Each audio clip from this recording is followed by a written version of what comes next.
Hello, fellow late night lurkers. I'm OldDadGuy. I tell scary stories so you can question every sound in your house at 2 a.m. You're welcome. No turning back now. The Thing on Fuller's Knob. Everyone in Candler County knows about Fuller's Knob. It's just a rocky outcrop near the fire tower, but the stories go way back. Hunters hear footsteps behind them. Hikers find claw marks in stone, and sometimes campers go missing. I never believed it until last October.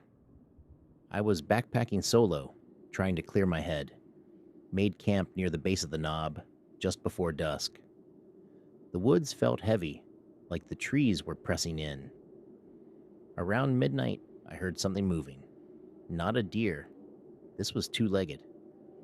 I sat up in my tent, heart pounding. Then I heard a voice just outside.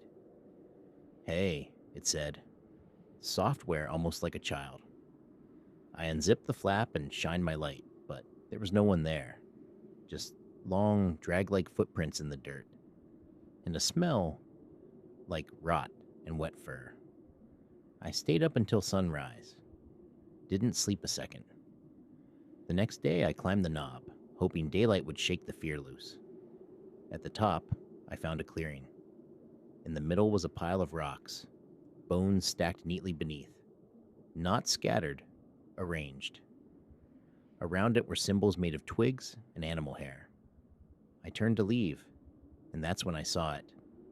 A figure, crouched low in the trees, pale skin, limbs too long, face all wrong. Like it had studied people but never got it quite right. It smiled. I ran. Didn't stop until I hit the road. People say something old lives on Fuller's Knob. Something that mimics voices, wears faces, and watches from the trees. If you hear someone call your name up there, don't answer. It's not who you think it is. The Bell That Rings on Bitter Creek. There's no church left on Bitter Creek. Just the stone steps and a bit of crumbled foundation. But sometimes, around midnight, you'll hear the bell. Locals call it the widow's toll. They say the preacher's wife used to ring it every night her husband went missing in the mountains. One night, the bell rang 3 times, and the next morning, the whole church was gone, burned to the ground. No storm, no lightning, just ash. I camped nearby once, not knowing the story. Just after midnight, I heard it. Ding, ding, ding. Soft, distant, carried on the wind like it had no source. I thought maybe it was a cowbell or something down the valley. But when I stepped outside my tent, the air felt tight, like it was pressing against me. Then I saw her, a figure in black, walking slow across the meadow toward the creek, veil blowing in a wind I couldn't feel. No lantern, no sound but the creek and the bell. I couldn't move. She stopped at the far bank and turned her head, just enough to know she saw me. Then she pointed toward the ruins. I blinked, and she was gone. In the morning, I hiked over to the church steps. In the dirt beside them, clear as day, were boot prints. Fresh, small, and a single copper bell. They say if you hear the bell and see the widow, someone you love is going to vanish. I haven't heard from my brother in months. If you're ever near Bitter Creek after dark and the air goes still, listen, but don't count past 3. The Black Staircase in Birch Hollow. There's a cut in the hills near Birch Hollow where the ground folds in on itself. Thick with ferns and fog, even in summer. Hunters call it Dead Loop. Hikers avoid it. The only path through twists hard and fast, dropping you into a place that doesn't feel right. Some say the birds stop singing. Others say the trees lean the wrong way. But what everyone agrees on is this: if you ever find the staircase, turn around. It's made of black stone. 6 steps, perfect angles, no moss, no leaves, no signs it should be there, and it only shows up once, then never again. I saw it last fall. I was hiking alone, tracking an old logging trail, when the fog dropped in, thick and fast, like spilled milk. I lost the trail, doubled back, and found myself at the base of a ravine I didn't remember descending into. That's when I saw them. 6 perfect stairs cut into the hillside. No handrail, no structure, just black stone climbing into the mist. And at the top, movement. I couldn't see the figure clearly, just the outline, tall, still, watching. My stomach turned cold. I called out. No answer. The fog pulsed and the figure stepped out of view. Then came the whisper. It wasn't from above. It was behind me. I wouldn't go up there. I spun, heart in my throat. No one, just fog and trees. I turned back, and the stairs were gone. Gone. No trace. Just wet earth and leaves where stone had been moments before. I ran. Scrambled up the slope, breaking branches until I hit the road. Weeks later, I met an old woman at a trailhead who saw the fear in my face. She asked where I'd been. When I told her, she just nodded and said, "My brother found those stairs, climbed them, came back different, cold, hollow." She leaned close and whispered, "Some things build down, not up. Stairs don't always lead where you think. If you ever find yourself lost in Birch Hollow and see black stone rising through the mist, don't climb. What's waiting doesn't want to be found, but it remembers you." The bone pile in Harper's Field. Harper's Field doesn't look like much, just an overgrown meadow tucked behind a rusted fence outside of Bell Creek. But no one in town harvests it, not since the bones started showing up. The first pile turned up in the early 1990s. Animal bones, they said. Clean, white, stacked like someone was building something. Hunters found them while tracking a buck. By the time they returned with help, the bones were gone. I saw one myself in 2014. I was hiking solo, cutting through the back of the field to avoid a flooded trail. That's when I found it. Bones stacked waist-high in the shape of a spiral. Rabbits, birds, even deer skulls, all perfectly clean. No rot, no smell. I reached for my phone, but before I could snap a photo, the wind shifted and I heard a low hum. Not from above, from the ground. Then the spiral collapsed. I didn't run, not at first.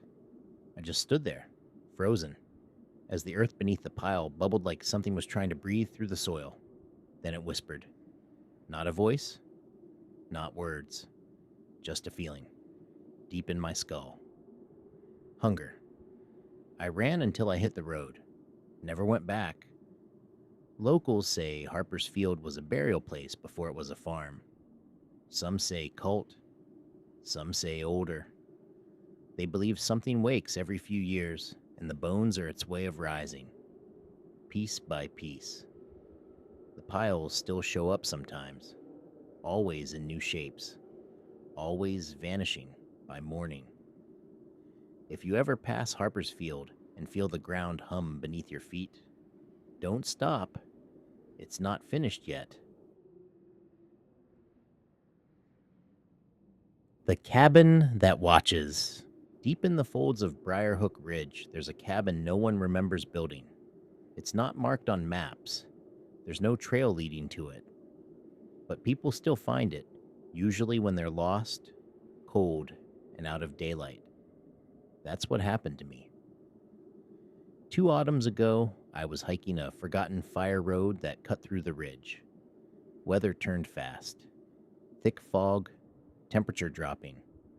I must have taken a wrong turn because the trail vanished beneath my boots. No reception, no signal. Just me and the trees. Then I saw smoke. It curled upward in thin gray threads between the limbs. I followed it, hoping for help or shelter, and found the cabin. No lights in the windows, no footprints around it, just a door slightly ajar, creaking on the wind. Something about it felt wrong. Still, the cold pushed me forward. Inside, it was warmer than it should have been. Fireplace lit, chair rocking slow by itself. But there was no one there. Then I noticed the walls. Not logs, planks, carved with hundreds of tiny eyes. All different, all watching.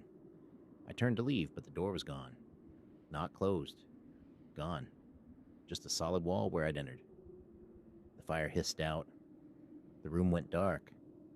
And something started moving in the rafters, slow and deliberate, like it didn't want to be heard, but didn't care if I knew it was there.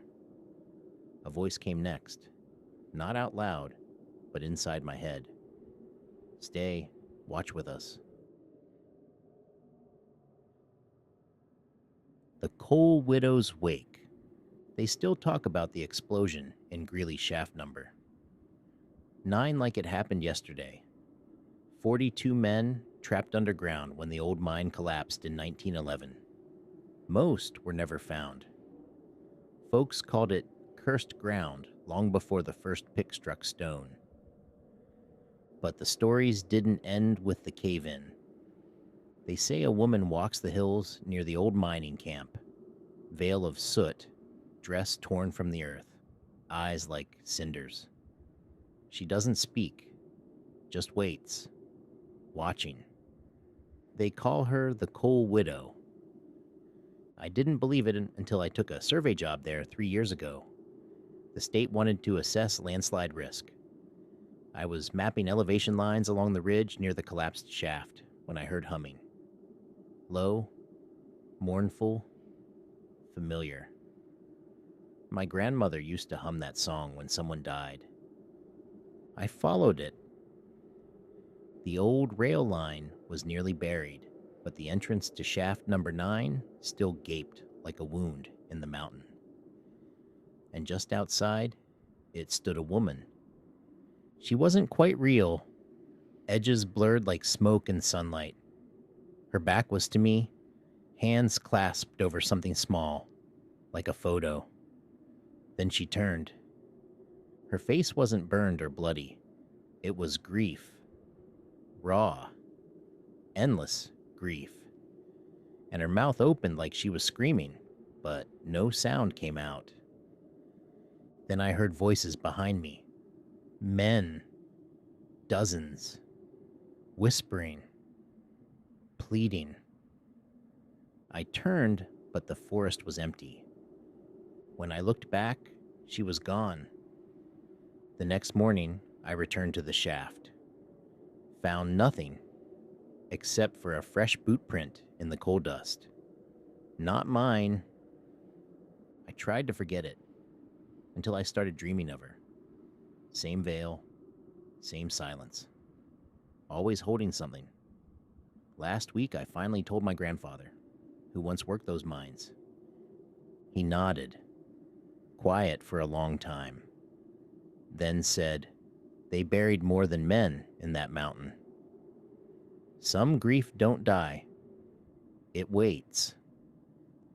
If you hike near Greeley's shaft and hear humming on the wind, don't follow it. The Coal Widow's still waiting for someone to come home." The cold thing beneath Cutler's Mill. Cutler's Mill hasn't turned a wheel in over 70 years. The roof's collapsed, the water wheel long rotted away, but the basement's still there, dug deep into the mountain like something meant to stay hidden. Locals say old Mr. Cutler built the place alone. Said he came from somewhere north and wanted to listen to the river work. What no one knew then was that he was digging below the mill, far deeper than any basement needed to be. When the flood came in '52, the mill vanished. Just gone. Washed out, they said. But I've seen it. I went there last October, chasing a story for my podcast. Found the foundation, the stone walls, and, half buried under brush, a rusted hatch. It opened easier than I expected. I should have left right then. Inside was a stone staircase, slick and mossy, spiraling down into cold darkness. My flashlight barely cut the black, but I pressed on. At the bottom, the air was like ice, not just cold, ancient. Then I heard it, a dragging sound. Slow, steady, wet. I turned to leave and caught sight of something crawling from the far end of the corridor. It was pale, bloated, almost human, but eyeless. It clung to the walls like it hated the floor, and its mouth was stretched wide as if frozen mid-scream. I ran. It didn't chase. It followed. Same dragging rhythm, echoing off the stone. When I reached the hatch and pulled it shut, I swear I heard it laugh. Not loud, just a breath, close behind me. I checked old blueprints later. The basement was never part of the original mill. They say Cutler went mad before the flood. Said he'd found something sleeping in the rock. Said he fed it warmth. If you find that hatch, don't open it. The river took the mill, but it didn't take what was under it. The crooked path through Devil's Draw. Devil's Draw is one of those places even maps don't trust. It shifts. Ridges change. Trees bend strange. And trails never lead where they should. Hunters go in and circle back out hours later, sweating and shaken. I tried hiking it once just to see if the rumors held water. The first thing I noticed? No birds, no bugs, just silence. Then the trail started turning without me. I'd check my compass, walk due north, and somehow end up back where I started. Same broken fence post, same split rock, over and over. That's when I saw the figure. Down the path, maybe 30 yards out, looked like a man, tall and lean, wearing a wide brim hat, just standing there, head tilted. I called out. He didn't move. I walked a little closer, then blinked, and he was gone. No sound, no rustle, just empty woods. I turned back to leave, walked fast, then jogged. 10 minutes later, I saw the same fence post again, and this time, he was closer. Same hat, same tilt. No face under the brim, just shadow. I didn't run. I bolted. I don't know how long I ran, but eventually, I spilled out onto the gravel road at the edge of the draw, gasping. Locals say something walks that crooked path. Something old, older than the settlers. A spirit, maybe. Or something worse, pretending to be human. If you ever hike Devil's Draw and the trail starts to bend on its own, turn back. You're not walking alone anymore.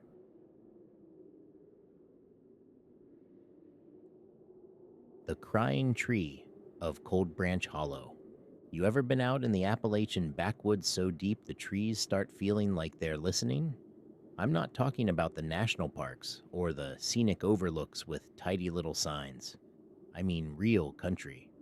Cold Branch Hollow, where the GPS stops working and you get the creeping sense something ancient never left. I grew up near there. Folks around those parts have stories. Most are just that. Stories meant to keep kids from wandering too far. But not the one about the crying tree. That one's different. And I should know. I saw it myself. Heard it too. God help me. This was back when I was 17. My cousin Mason and I were thick as thieves that summer. We spent every waking hour fishing, hiking, and doing dumb stuff kids in the holler do when they think they're invincible. One evening, his older brother Trey came back from the ridge shaking like a dog. fresh out of the creek. Said he'd heard a baby crying in the woods. Real soft, real far off. Sounded like it was coming from the big sycamore that leans out over the ravine. Now, we all knew about that tree. The bark looked pale, almost sickly, and every spring it wept sap like tears. People called it the crying tree. Old-timers claimed it grew out of an unmarked grave. Some said a settler woman went mad there and hanged herself during a harsh winter. Others said something far older lived in the roots. Naturally, being dumb teens, we went looking. We waited until near sundown and hiked out past Dead Horse Creek. You could feel it shift as you left the beaten path. Birds stopped singing, and the woods got quiet in that unnerving way, like holding your breath before something bad. When we reached the tree, it was just sitting there, all bone white and twisted, sap trailing down like dried tears. Then we heard it. A baby's cry, faint but unmistakable. Mason called out, thinking maybe it was a prank. But the crying didn't move or fade. It came from inside the tree. We circled it, looking for a nest or something. And that's when we saw the carvings. Symbols etched deep in the bark, long since blackened. Not names, not initials. Something else. Something old. The air turned cold. I remember that clear as day. Summer night. And suddenly, I could see my breath. The crying stopped, and the silence that followed felt wrong. Too empty. Then the tree moved. Not like in a movie, with limbs flailing. No, this was subtle. A creak. A shift in the bark. And then that sap began to drip again. Only this time it wasn't clear. It was red. Mason turned to bolt, but his foot caught a root, and he went down hard. I tried to grab him, but someone whispered from behind the trunk. My name. Slow. Deliberate. Not Mason. Not Trey. My name. We ran. Didn't stop until we hit the road. Never spoke of it again, at least not for years. Trey disappeared 3 summers later. Went hiking alone. They found his pack, but never found him. Last GPS ping? Near the tree. They tried to cut it down last fall. Whole crew quit after one of their chainsaws jammed and started bleeding. Real blood, the guy swore. They left the tree alone after that. I still hear it sometimes, when the wind's right and I'm up too late. A soft, distant cry, like something buried deep wants out. If you ever find yourself in Cold Branch Hollow, stay away from the sycamore. It doesn't forget. And it sure as hell doesn't forgive. The Dog That Knocked. There's a story that circulates up near Ridgetop Hollow, the kind folks only whisper after dark. It's about a black dog, not just big, but impossibly tall, with matted fur and eyes that burn like coals. They call it a death omen. But the worst part isn't seeing it, it's hearing it knock. I didn't believe in any of that until last winter. My cousin had just passed, and I took a break in a borrowed cabin to clear my head. It was remote. Just firewood, a tin roof, and me. The second night, the knocking started. 3 soft raps at the front door. I figured it was the wind, maybe a loose shutter. But when I stepped outside, there were paw prints in the snow. Huge ones. Not dog tracks, too long. More like hands. I told myself it was a bear, maybe a wolf. That night, I locked every window. The next evening, I heard it again. This time at the back door. Same 3 knocks. I waited. When I opened it, nothing was there. Just those prints circling the porch. No sound, no breath. But I felt watched. On the 3rd night, the knocks came from the window beside my bed. I froze. Didn't move. The dog was there. Tall enough to look inside, eyes like dying fire. Its head tilted, and it tapped the glass once more. I blinked, and it was gone. I left that morning, heart thudding like a drum the whole way down the trail. Never told anyone until I ran into an old ranger who used to patrol the hollow. When I described it, he just nodded. Said folks who lose someone sometimes see it. It don't chase, he told me. It knocks. Once for grief, twice for memory. What's the third for? I asked. He didn't answer. If you're ever alone in the woods and hear a knock at the door, don't open it. Sometimes grief comes looking.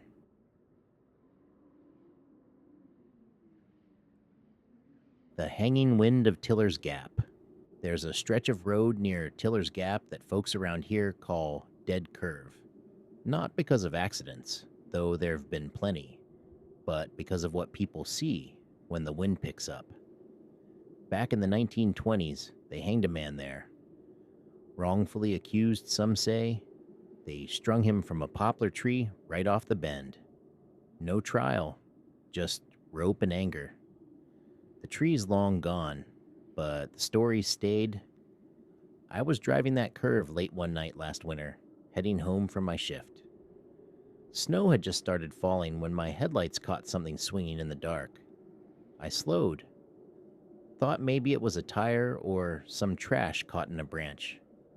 But as I crept closer, I saw feet, bare, dangling, swaying with the wind. Then the figure turned, its neck stretched long and crooked, eyes open and black as oil, mouth slack, like it had been screaming for a century. I hit the gas, heart slamming, tires slipping in the snow. In my rear view, the figure didn't vanish. It followed. Not running, just there, every time I looked, swinging, watching. When I finally pulled into my driveway, the wind gusted hard behind me. No trees nearby, but I swear I heard creaking rope. I've never driven that road at night again. They say if the wind shifts just right in Tiller's Gap, you can still hear the snap of the rope. And if you see something swinging in the dark, don't stop. The hanging man still wants a witness. The hollow-eyed man of Breaker's Ridge. Breaker's Ridge is a dead zone. Radios die, compasses spin, and the wind never seems to blow the same direction twice. The locals say the ridge is haunted, but no one agrees on what haunts it, except for one detail: the man with no eyes. I saw him last fall. I'd taken the upper trail, hoping to catch the sunset from the overlook. As the sky turned gold, I spotted someone ahead, tall, still, facing the cliff's edge. Looked like a hiker at first. Then he turned. His face was wrong. Skin tight as paper, stretched over bone. And his eyes weren't there. Just sunken pits, black and endless. He didn't move, didn't speak, just stared like he was seeing something that wasn't me. I backed away, heart pounding, but the path behind me had changed. The ridge does that. It bends. When I looked back, he was closer. I don't remember the rundown, just roots, rocks, and the sound of breathing that wasn't mine. Old-timers say he was a miner who went blind in a collapse, left behind to die. Others say he never existed at all, that the ridge made him. Whatever he is, he watches, waiting for you to meet his gaze. If you ever see a man standing still on Breaker's Ridge, don't look him in the eyes, even if he doesn't have any. The Lantern Man of Bear Ridge. They say Bear Ridge was named after a hunting story, but folks around here whisper a different tale about a man with a lantern who walks the woods long after death. I first heard about him from my Uncle Roy. Said when he was a boy, they found a trapper hanging from a tree near the ridge. Burned lantern still swinging in the wind beside him. No note, no known kin, just scorched boots and empty eyes. Years passed, and sightings began. A single light bobbing through the trees. people who followed it never came back right, if they came back at all. I didn't believe in ghost stories until I saw the light myself. It was late fall. I'd been camping near Bear Ridge with a couple friends, trying to squeeze one more trip in before the snow. Around midnight, I left the tent to relieve myself and noticed a soft glow deep in the woods. A lantern's glow, not a flashlight. Warm, flickering, like fire behind glass. It moved, slow and steady. I figured maybe a ranger on night patrol, but then it stopped. Just froze between two trees like it was watching me. Then it blinked out. Not faded, just gone. I hurried back to the tent, heart pounding, didn't say anything. Thought maybe I imagined it. But in the morning, I saw footprints around our site, bare feet, in the frost. That night, one of my buddies, Clay, vanished. We thought he wandered off to relieve himself too, but he never came back.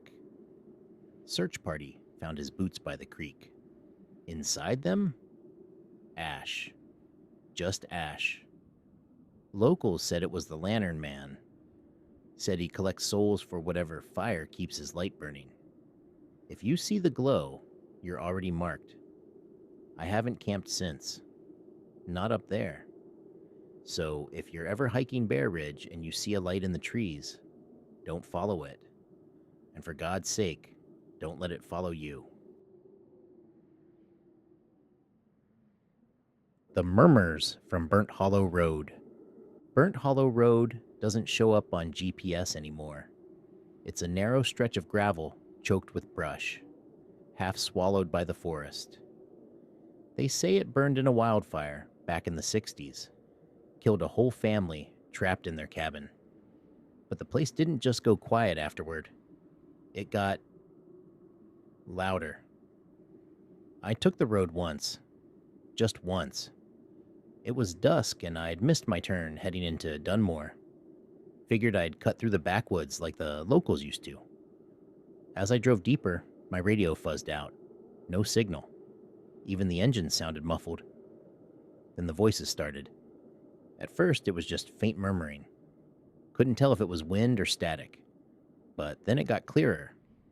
A woman crying. A child calling for help. A man whispering, "Turn back." I stopped the truck. Ahead of me, the road curved, but something stood just around the bend. Not visible, present. I could feel it, like a pressure behind my eyes, in my ears. Then I saw lights flicker between the trees. Firelight. I threw the truck in reverse and peeled out. When I hit pavement again, the radio came back on, mid-song like nothing had happened.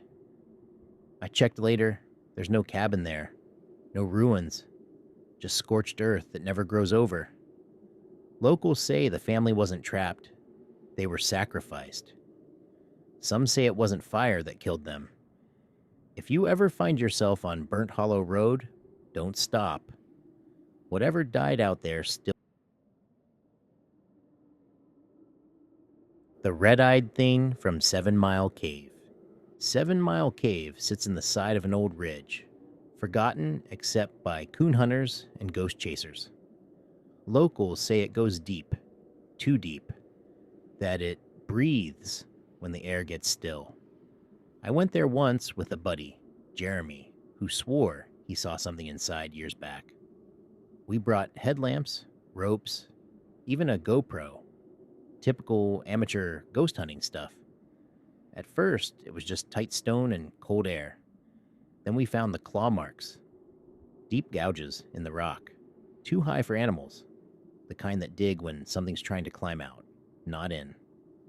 That's when the air changed. It got heavy. Not just humid, thick, like breathing through wet cotton. Then we saw them. 2 red eyes, far back in the tunnel, unmoving. Glowing like coals, but too wide apart to be a person. We backed away slow, but it moved. Crawled forward without sound, long limbs pulling it in a jerking rhythm like a spider that forgot how to walk. Jeremy bolted.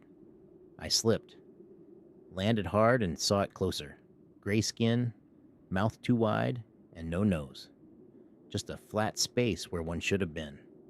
I don't know how I got out. I just remember daylight and Jeremy pulling me up by my collar. We never spoke of it again. That cave's not on any official maps now. Rangers say it collapsed. But some nights, hikers near the ridge say they see two red dots staring from the dark, waiting. If you hear breathing where there's no wind, don't go in. It's still down there. The Screamer of Lick Hollow. They say nothing natural makes the kind of sound folks hear in Lick Hollow. It's not an owl, not a bobcat, not even a cougar. It's something else, something older. I heard it once, hiking back from a fishing spot just past dusk. The trail dipped low into the hollow, and suddenly the woods went dead quiet. Then it screamed. Not like any animal I'd ever heard. It was a woman's scream at first. Long, broken, full of sorrow. But then it changed, warped into something sharper, angrier, too loud for lungs. I dropped my tackle and ran. Halfway back to the truck, I saw it. Standing just off the trail, tall and thin. No eyes, just a hole where a mouth should be. Stretching, shaking, like it never closed. It didn't chase me, just watched. Later, an old woman from nearby told me the hollow was cursed. Said a girl went missing there during the flood of '54. Screamed so long for help, her voice never stopped echoing. Something found that scream, she said, gave it form. Now it calls out, hoping someone answers. If you hear a scream in Lick Hollow, don't go looking. It's not asking for help anymore. The Stump That Bled on Yellow Root Trail. Yellow Root Trail's mostly forgotten now. Just an old wagon path weaving through poplar and spruce. Folks avoid it, not because of bears or snakes, but because of the stump. It sits about halfway up the ridge, blackened and hollowed, like it was struck by lightning. But it wasn't. The story goes, a logger back in the '30s disappeared after cutting down a tree he shouldn't have. Said it howled when it fell. A week later, they found his axe embedded in that stump. And the wood? It bled. Not sap. Blood. Thick, dark, and warm. I thought it was just a tale until I hiked it myself last spring. I found the stump. Looked like any old dead tree except for the carvings.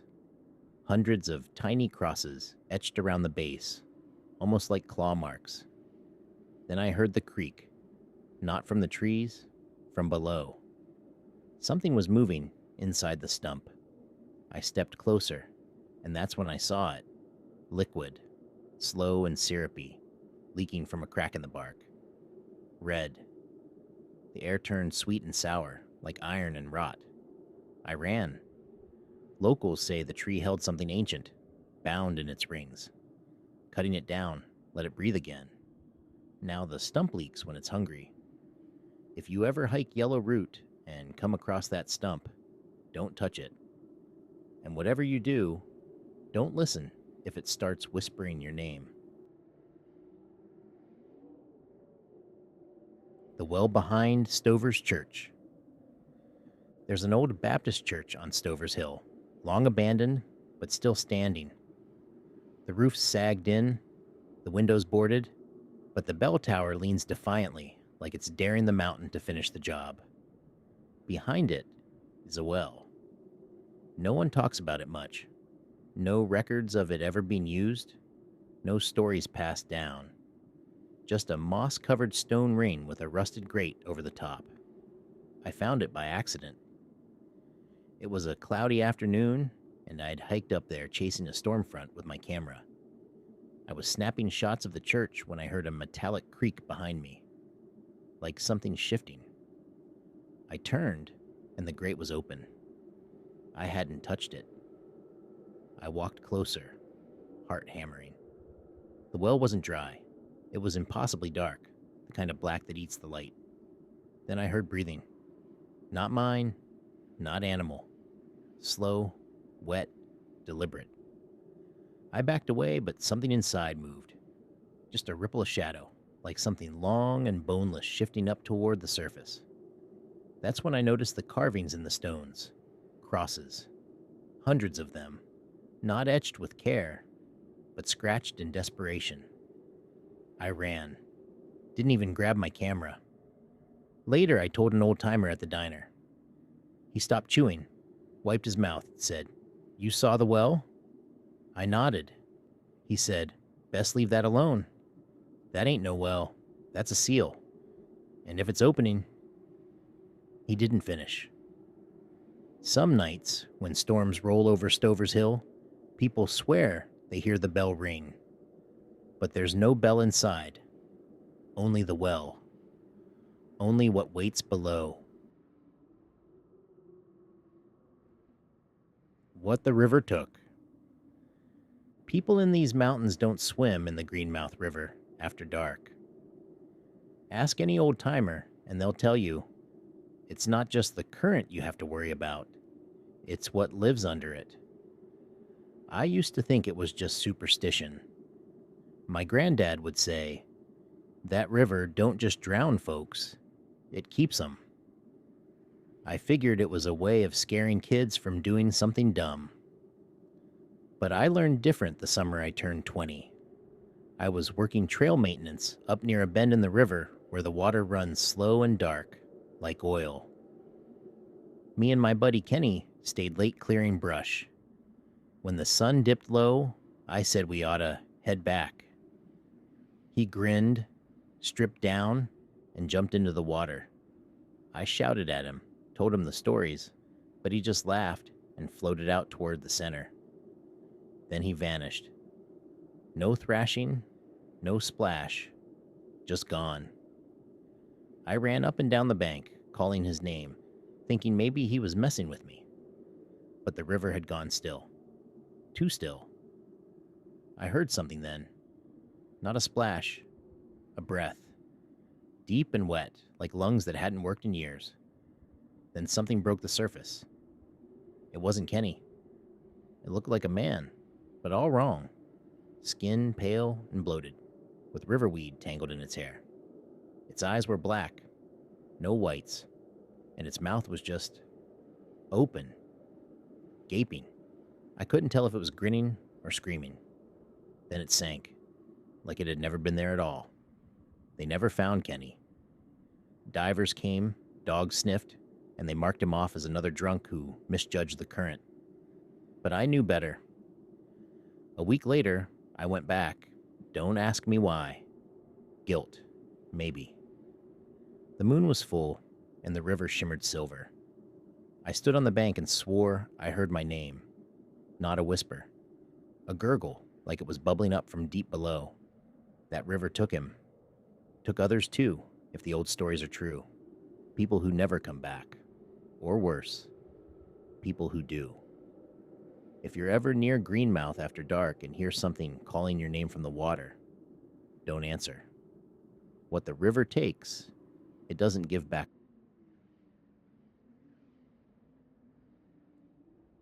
Whispers beneath Widow's Crag. Widow's Crag isn't a place people go on purpose. It's just a jagged shelf of stone above a gorge, tucked deep in the Appalachian hills. The story goes, a woman leapt from it 100 years ago after her husband vanished in the mines below. They never found his body, just his boots and a smear of soot. Folks say she still walks the ridge at night, looking for him. But the real danger isn't her. It's the voices. I heard them myself one October when I hiked past the crag on a foggy morning. The trail was narrow, slick with dew, and the mist curled up like breath from the rocks. That's when I heard my dad's voice. He's been gone 3 years, buried in Clay County, but I'd know his voice anywhere. Son, it called, soft and low. "Come on down here." I froze. The sound came from below the ridge, just past the broken fence where the ground falls away. I stepped closer, heart pounding. It sounded just like him. Same rhythm, same tone. But there was something hollow behind it, like it was echoing through something that shouldn't echo. Then another voice joined in. My mother's. "She's still alive." That's when I knew something was wrong. I turned and ran. Later, I learned that several hikers had gone missing in that same spot over the years, usually alone, always near the crag. Locals think something lives in the stone, something that learns your memories and calls to you in the voices of the ones you miss most. A rescue volunteer once told me she saw her sister down there, smiling from the gorge floor.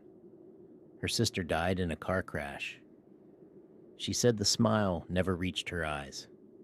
Don't trust what you hear beneath Widow's Crag. If the voices start calling, keep walking. They only speak when they're hungry.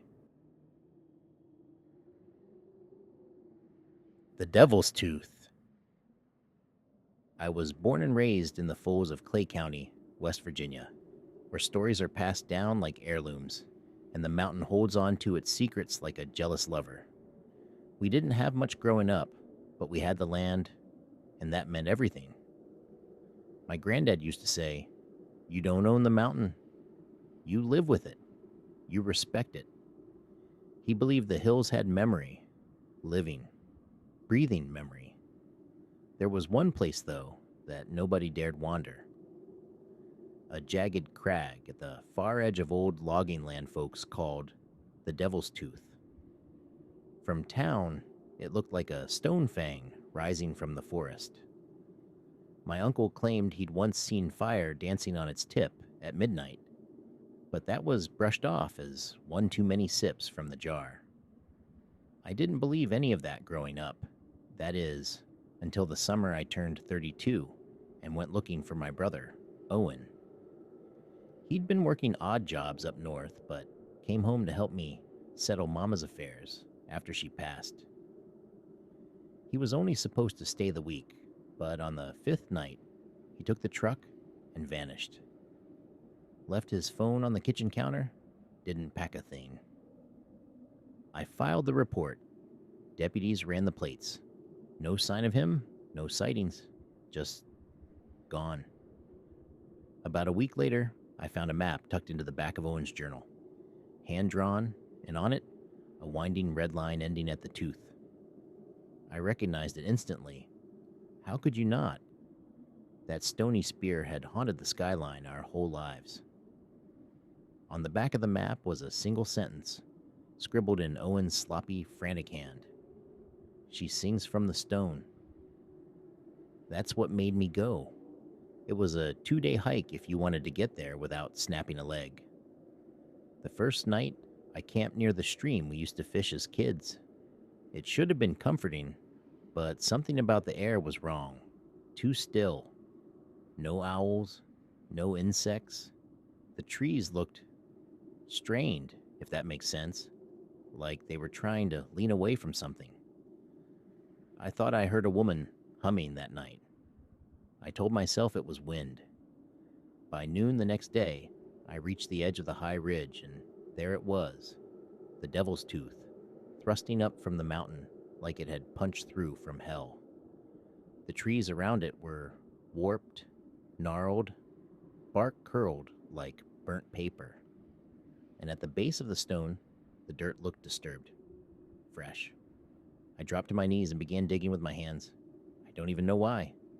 Instinct, maybe. I found his boot first, then his foot. Just the one. I ran. I didn't look back. I didn't scream, didn't cry. I just ran until my lungs burned and my knees gave. I woke up the next morning with leaves in my mouth and blood dried under my nails. I had no memory of stopping. No dream. Nothing. I should have left then. Should have gone home, burned that map, buried Owen's boot, and tried to forget. But something pulled at me. I felt it even in sleep. that humming. I went back. Only this time, I brought a hammer and rope and enough resolve to choke a bear. The moment I touched the tooth, placed my hand flat against the cold stone, I heard it, clear as day. A woman's voice, humming low and sweet like a lullaby from another century. The stone vibrated, not from any earthquake, but from within, like something trapped deep was clawing at its cage. And then I saw the faces, not carved, not sketched, formed.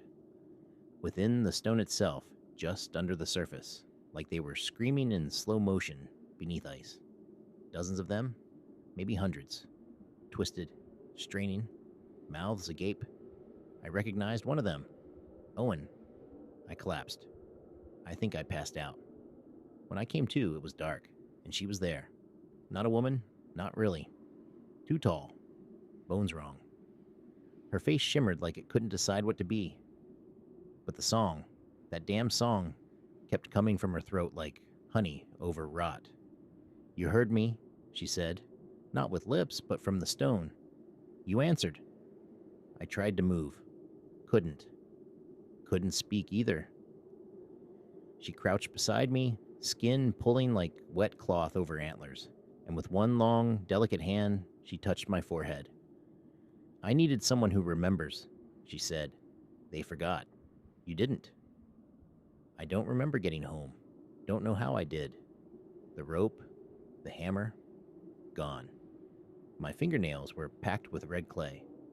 That night, I dreamed I was inside the stone, that I was the stone, that I sang. That was a year ago. I don't sleep much now. Not because I'm scared. I'm not. Not anymore. I'm waiting. Because one day, someone else will hear her. Someone else will remember. And I'll be there. The clay-faced man. They say the mountains shape the people who live in them. Mold you like clay until you carry the land in your bones. But I think it works both ways. Sometimes the land remembers the wrong kind of person. And sometimes it spits them back out. I was renting a small cabin on the back end of Brushy Ridge, a mile past where the pavement ends. Just needed peace. After 20 years working dispatch down in Pulaski County, I was burnt out. I'd heard too many panicked voices, too many screams that didn't have a happy ending. So I took the pension, sold the house, and found this cabin for next to nothing. Should have known something was off by the price. The locals didn't say much when I asked about the area, just warned me to stay out of the Red Grove after dark. I figured it was one of those regional superstitions. Every Appalachian town's got 'em. Just something to keep kids from wandering too far. Still, when I finally stumbled across it on a hike, I stopped cold. The trees were thin but close together. The soil there was a deep rust red, like someone spilled a bucket of blood and let it dry into clay. The branches didn't sway with the wind. They shuddered. And I swear, even in daylight, the air inside that grove was dimmer. I didn't go in. Not then. That night, I started having dreams. Not normal ones either. I was underground, pressed tight in a tunnel, no wider than my own body. Couldn't see, couldn't breathe right. But I felt something ahead of me, scraping at the dirt with long, cracked fingers, trying to crawl up. A few days later, I heard it while fixing the porch steps, scraping. Not loud, not constant, just a dry, steady drag like fingernails on old brick, echoing from the edge of the grove. I stepped to the edge and saw the shape. Not quite a man, not quite an animal. It moved with a strange gliding crouch, almost like its joints weren't where they should be. Its face was slick with reddish clay, eyes covered like a mask. And when it tilted its head, I swear, it was listening. Then it vanished. I told myself I imagined it. Let my dispatcher mind run wild. But the next morning, I found a muddy handprint on my cabin window. 5 long fingers, no palm, just pressed in like it had melted through the glass.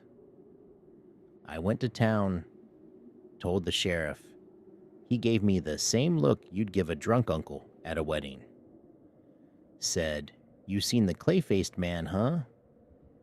That was the first time I heard the name. Apparently, it was a local story from way back.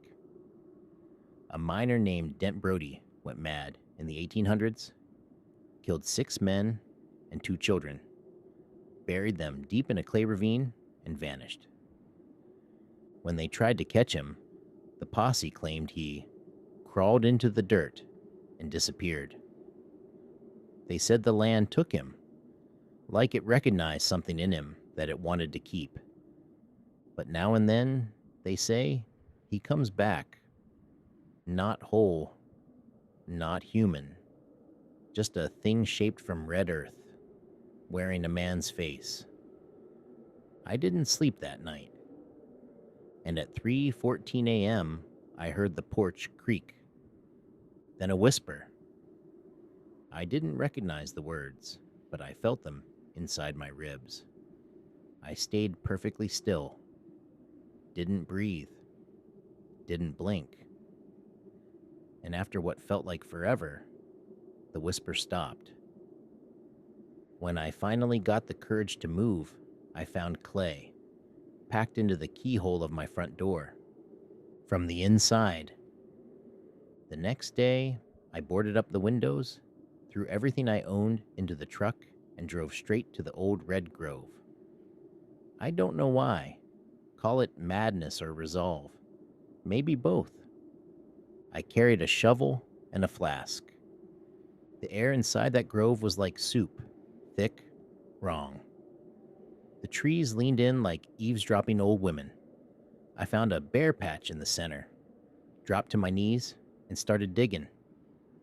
I don't know how long I was at it, but eventually, I hit something. Not wood, not stone, flesh. It rose up from the earth like smoke solidifying, covered in dripping clay. No eyes, just sockets. No mouth, just a crease where it split open with a sound like tearing leather. "You called," it said. I couldn't run, couldn't speak, just stared as it tilted its ruined head. "You remember the dead," it said. "You carried their voices. You belong." I screamed, swung the flask, hit it square in the face. It laughed. Sounded like every voice I'd ever heard on the line. Then it sank back into the dirt. I left that cabin the same night. Haven't gone back. Don't plan to. But sometimes, when I close my eyes, I hear the red clay shifting.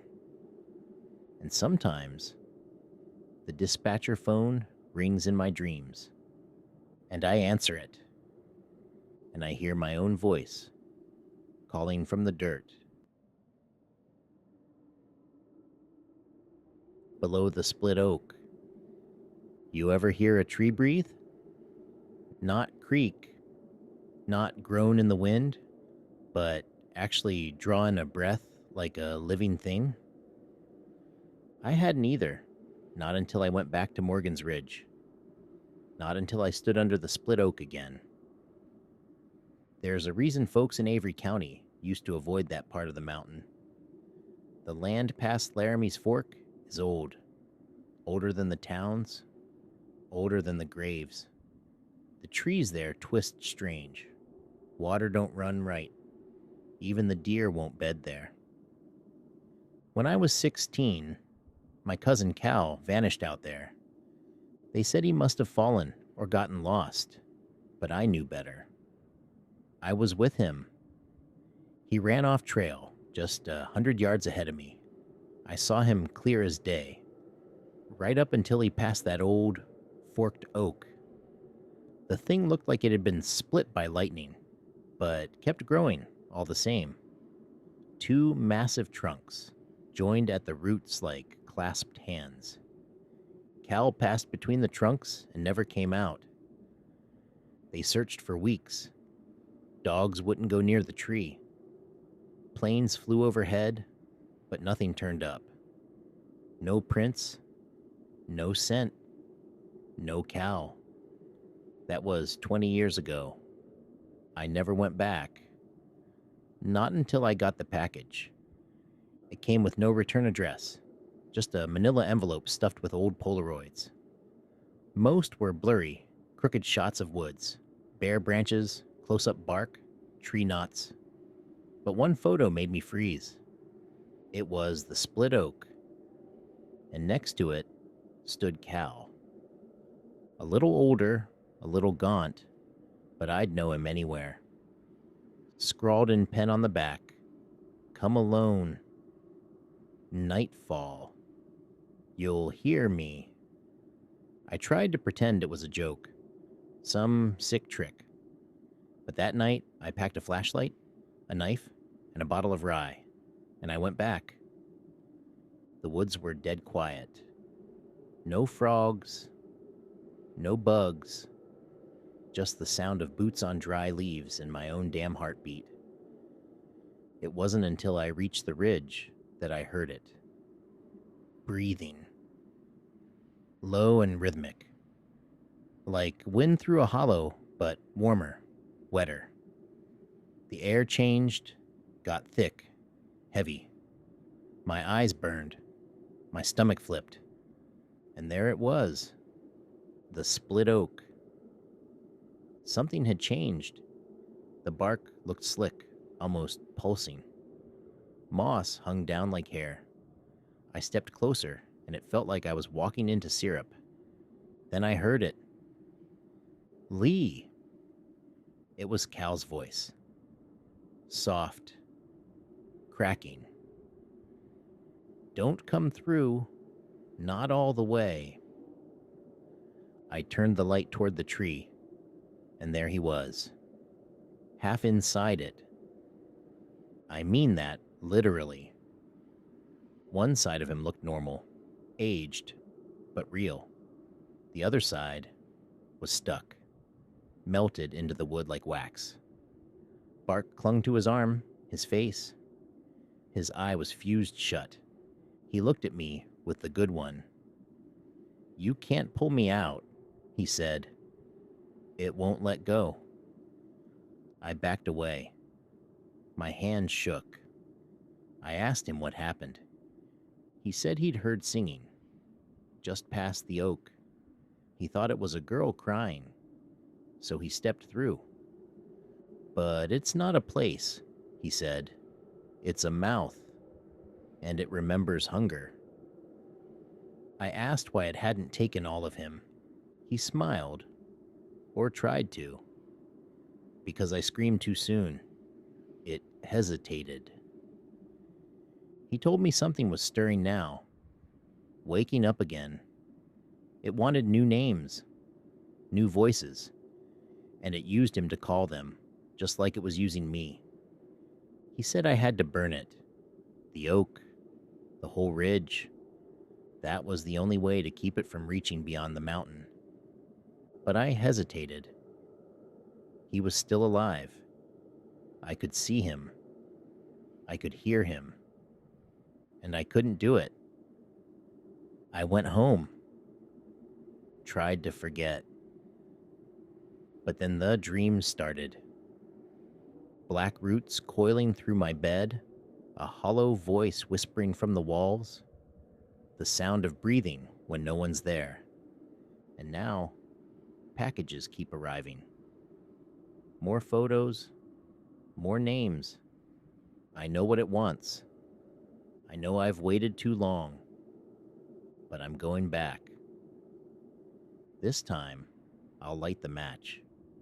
Even if Cal screams, even if I do.